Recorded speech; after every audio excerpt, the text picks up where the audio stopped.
Hello बच्चों, welcome again. हम आज पढ़ेंगे फलनों के प्रांत और परिसर से संबंधित एक्सरसाइज क्वेश्चंस। एक्सरसाइज 2.3 के पहला क्वेश्चन हमने डिस्कस किया था उस दिन, और एक मेरे स्टूडेंट है, उसका आपके इसमें कमेंट बॉक्स में उसने क्वेश्चन किया था, ये समझ में नहीं आया करके। फर्स्ट का थर्ड पार्ट कि एक फलन है या ये फलन है या नहीं है, ये आपको बताना था। 1, 3, 1, 5 एंड 2, 5 क्वेश्चन ये था कि यह फलन है या नहीं है। यदि फलन है तो इसके प्रांत और परिसर ज्ञात करो। सबसे पहले हमें देखना पड़ेगा यह फलन है या नहीं है। ये उस दिन मैंने क्लियर किया था, एक बार फिर से इसको मैं क्लियर कर रहा हूँ। शिवानी धामी, आपका ये कमेंट था, और बहुत अच्छी बात है कि आपने कमेंट बॉक्स से अपना क्वेश्चन किया है। तो आप और बच्चे भी, अगर आपको कोई चीज़ क्लियर नहीं होती है तो उसको कमेंट बॉक्स में जाके उस क्वेश्चन को कर सकते हैं, मैं अगली वीडियो में ले लूँगा। तो thanks for Shivani Dhami. Question ये था कि 1, 5, 1, 3, 1, 5 और 2, 5 फलन है या नहीं। इसको अगर देखते हैं, चित्र की सहायता से देख लेते हैं। ये इसके अवयव, ये पहला फंक्शन x हम मान लेते हैं, ये y है, x और y, क्योंकि यह एक संबंध तो है ही है। 1, 1, 2, तो 1 और 2 इसके अवयव हैं और 3, 5 इसके। अब देखिए, 1 का जो प्रतिबिंब है वो 3 है, 3 इज इमेज ऑफ 1। 1 की 5 भी एक इमेज और 2 की इमेज भी 5। इस ढंग का यह संबंध दिया हुआ है। अब हमें चेक करना है ये फलन है या नहीं। इसके लिए हम फलन की डेफिनेशन पर जाएंगे। उस फलन की डेफिनेशन में हमने पढ़ा था कि प्रांत के एक तो प्रत्येक अवयव का प्रतिबिंब होना चाहिए। तो यहाँ पर प्रांत के 2 अवयव दिए हैं, इस हिसाब से दोनों का प्रतिबिंब है। तो पहली जो कंडीशन है, पहला जो प्रतिबंध है, ये सेटिस्फाई यहाँ पर हो रहा है। अब दूसरा चेक करेंगे। दूसरा ये है कि प्रांत के प्रत्येक अवयव का एक अद्वितीय प्रतिबिंब होना चाहिए। अद्वितीय प्रतिबिंब का मतलब केवल एक प्रतिबिंब होना चाहिए। तो देखिए, 1 का प्रतिबिंब 3 पर हो रहा है और 1 का प्रतिबिंब 5 पर हो रहा है। तो एक जो प्रांत का एक अवयव है 1, इसका सहप्रांत में जो प्रतिबिंब है वो 2 है। ठीक है, तो 1 का प्रतिबिंब आप लिख सकते हैं इसमें, प्रांत के अवयव 1 का सहप्रांत में अद्वितीय प्रतिबिंब नहीं।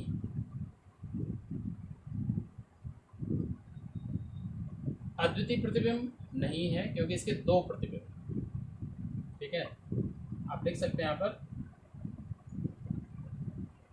1, 3, 1, 5। ठीक है, इसलिए दिया गया संबंध फलन नहीं।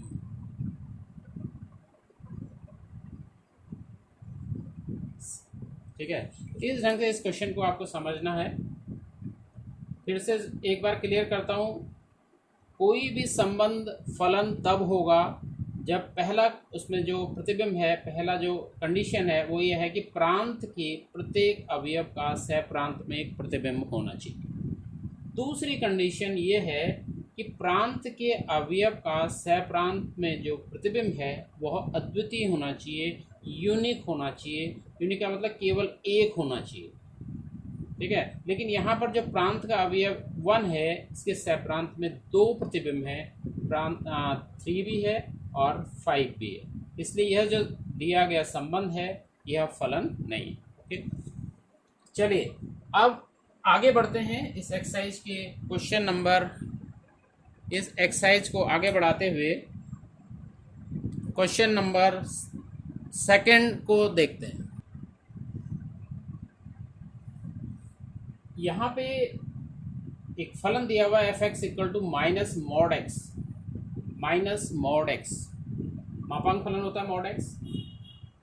तो उसका प्रांत और परिसर आपको निकालने को पूछा है। ये इसका फर्स्ट पार्ट है, इसको सॉल्व करेंगे पहले।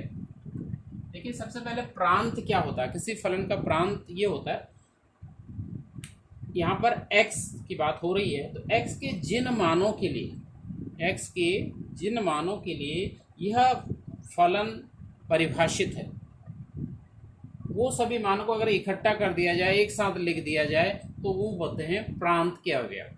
ठीक है, तो ये समझना है क्योंकि मॉड एक्स है। अब देखिए मॉड एक्स का मतलब अगर हम बात करते हैं रियल नंबर की, वास्तविक संख्याओं, तो वास्तविक संख्याएं धनात्मक भी होती हैं, ऋणात्मक भी होती हैं। तो अगर यहाँ पर जब मॉड एक्स की बात हो रही है, अगर हम माइनस साइन इसकी एक्स के क्या क्या मान ले सकते हैं, पहली चीज़ तो वो है एक्स के जो मान भी हम ले सकते हैं वो आएंगे आपके प्रांत में, क्योंकि मॉड एक्स एक्स के प्रत्येक मान के लिए परिभाषित होता है। मॉड एक्स हमेशा याद रखिएगा, मॉड एक्स या मापांक फलन एक्स के प्रत्येक मान के लिए परिभाषित होता है। ठीक है, इसलिए सिंस मॉड एक्स एक्स के प्रत्येक मान के लिए परिभाषित,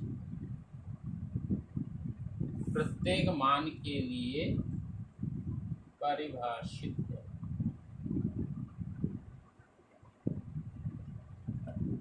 या आप बोल सकते हैं, इसको आप बोल सकते हैं for every x belongs to are.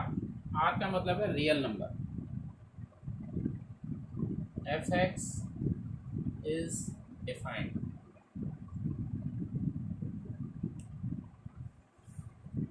इसलिए एफ एक्स का प्रांत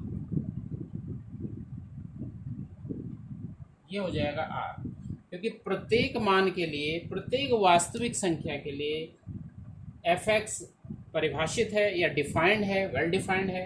इसलिए इसका जो प्रांत होगा, प्रांत का मतलब डोमेन इसका जो होगा, therefore the domain of f x is R और रियल। अब सेकंड चीज जो आपको निकालनी है वो इसका परिसर निकालनी है। अगर आर के इन सभी मानों को यहाँ पर रख दिया जाए, एक्स की जगह कोई भी रियल नंबर रख दिया जाए, तब इस एफ एक्स के जो मान आएंगे वो इसके परिसर में आएंगे, या इसके परिसर को हम रेंज बोलते हैं, या इसके रेंज में आएंगे। देखिए मॉड एक्स हमेशा एक पॉजिटिव रियल नंबर होता है, सिंस मॉड एक्स हमेशा एक धनात्मक वास्तविक संख्या है।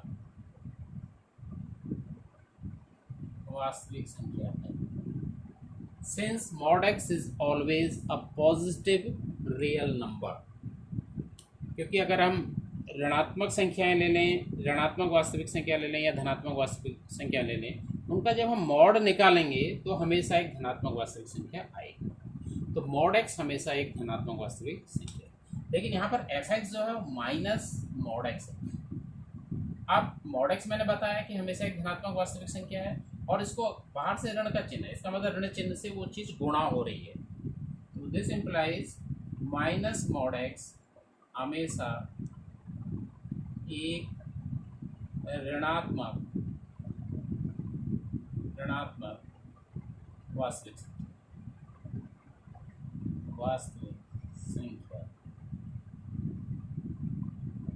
Minus mod x is always a negative real number. अब माइनस मॉड एक्स ये एफ एक्स का मान है, इसलिए कहने का मतलब है एफ एक्स की जो वैल्यू आ रही है वो हमेशा एक नेगेटिव रियल नंबर आ रही है, ऋणात्मक वास्तविक संख्या आ रही है। इसलिए एफ एक्स का परिसर जो होगा वो आर माइनस होगा। आर माइनस का मतलब है ऋणात्मक वास्तविक संख्या है, या इसको आप वैसे लिखना चाहें, ऋणात्मक वास्तविक संख्या को हम लिखते हैं माइनस इन्फिनिटी से माइनस इन्फिनिटी से। इस ढंग से इस क्वेश्चन को समझना है, इसका फर्स्ट। सेकेंड पार्ट इसका f x equal to under root of 9 minus x square. F x जो फलन है उसका मान है under root 9 minus x square. तो वर्गमूल यहाँ पर है। तो आपको पता है कि वर्गमूल केवल धनात्मक राशियों का ज्ञात किया जा सकता है। तो यहाँ पर हमें x के कैसे मान लें कि इसका वर्गमूल निकल सके। सबसे पहले तो वर्गमूल को आपको समझना है। तो जो वर्गमूल होता है वो धनात्मक वास्तविक संख्याओं का ज्ञात होता है। सिंस वर्गमूल या स्क्वायर रूट परिभाषित किसके लिए होता है? धनात्मक वास्तविक संख्याओं का ज्ञात किया जा सकता है,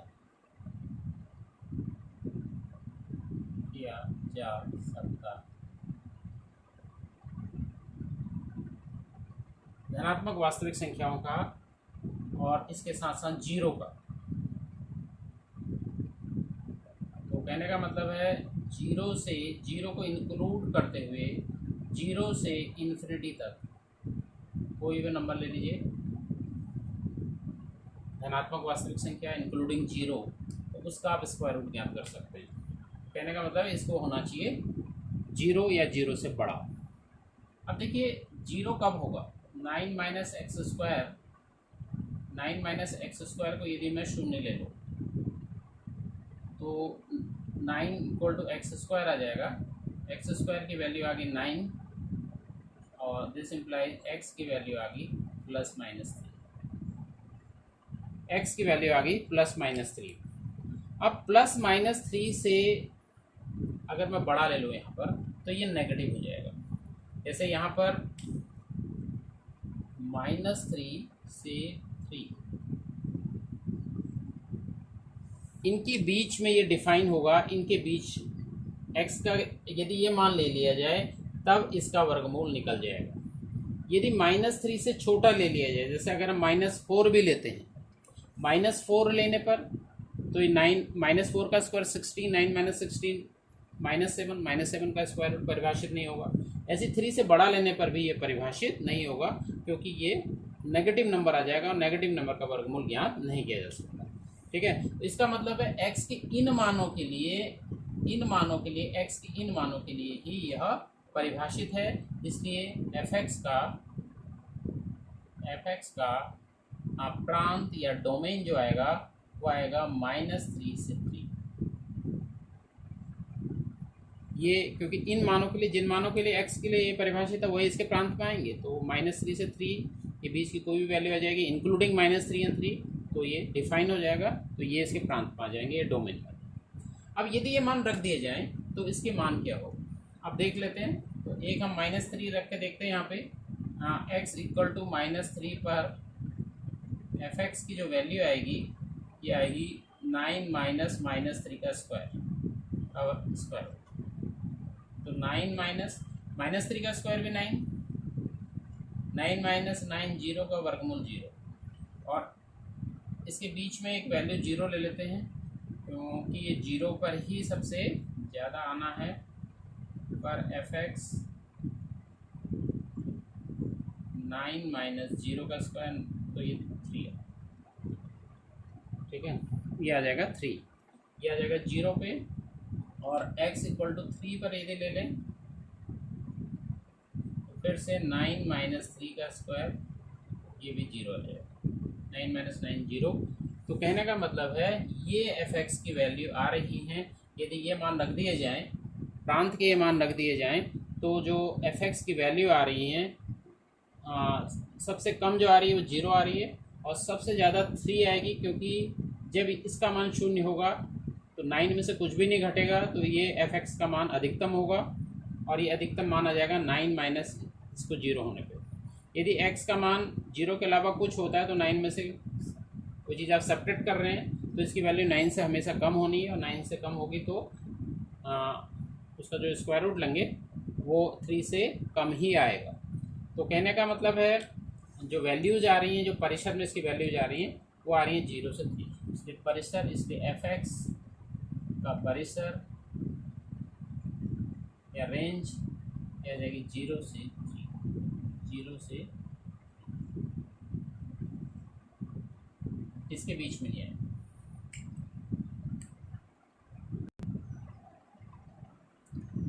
क्वेश्चन नंबर 5, निम्न फलनों का परिसर ज्ञात कीजिए। इसमें 3 पार्ट है क्वेश्चन के। फर्स्ट पार्ट को सॉल्व करते हैं। परिसर निकालना केवल, कहने का मतलब एफ एक्स की वैल्यू क्या होगी। यहाँ पे दिया f x equal to 2 minus 3x, और इसके अलावा आपको दिया x is real number, x एक वास्तविक संख्या है, x इज ग्रेटर देन 0।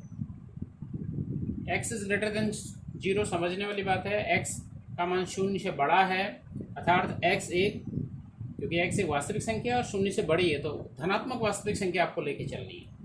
तो x का मान जब भी धनात्मक वास्तविक संख्या लेके चलेंगे, यहाँ पे रखें x का मान, यहाँ पर अगर हम रखेंगे कोई भी धनात्मक वास्तविक संख्या रखेंगे तो ये 2 से कम ही आए, क्योंकि 2 में से कुछ चीज़ घट रही होगी।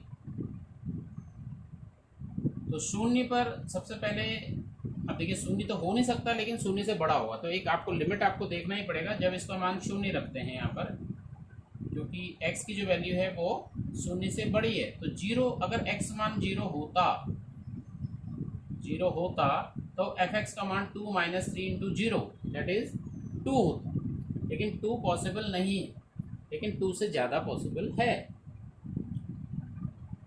2 से, यहाँ पर 2 से कम पॉसिबल, कहने का मतलब 2 तो हो नहीं सकता है, लेकिन 2 से कम ही होगा। अधिकतम मान जो होगा एफ एक्स का, जो अधिकतम मान होगा वो हो जाएगा 2, क्योंकि x एक धनात्मक वास्तविक संख्या लेनी है, तो धनात्मक वास्तविक संख्या को 3 से गुणा करना है, फिर 2 में से वो चीज़ घटेगी तो 2 से कम ही आएगा। तो 2 से कम ही आएगा, कहने का मतलब 2 सबसे ज़्यादा वैल्यू है, और 2 से कम कितना आएगा वो x पर डिपेंड करता है। x का मान बढ़ते हुए आप कोई भी रियल नंबर ले सकते हैं, तो अप टू ये इन्फिनिटी जाएगा माइनस से, तो ये आपको लिखना है। और 2 भी नहीं होगा, 2 से कम आएगा और अप टू माइनस इन्फिनिटी, तो ये आएगा पहले वाले में परिसर।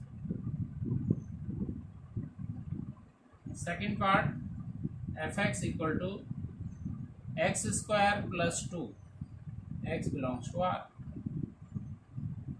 एक्स एक वास्तविक संख्या है, तो वास्तविक संख्या का जब आप वर्ग करेंगे, किसी भी वास्तविक संख्या, चाहे वो धनात्मक हो चाहे वो ऋणात्मक हो, उसका जब वर्ग किया जाएगा वो एक धनात्मक वास्तविक संख्या आ जाएगी, और उसमें आपको जोड़ना है 2।